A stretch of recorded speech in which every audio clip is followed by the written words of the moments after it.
How to clear stories on WeChat. Hi everyone, welcome to our channel. This is Rose and I will guide you to clear stories on WeChat. Watch the video till the end and without further ado, let's begin. So it's quite simple and easy. First launch WeChat app on your device. Sign into your account with the credentials and navigate to Me icon located at bottom right corner of your screen.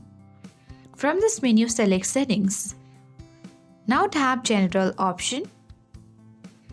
Now you need to access Storage option under Other section. You reach on this storage space where you need to see Remove Now button. Select that and which will remove your cache of 345.2 MB. Simply tap on Clear button at bottom right corner of your screen and tap on Clear button. And with that, you are good to go.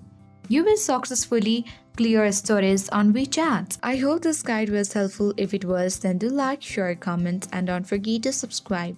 Thank you.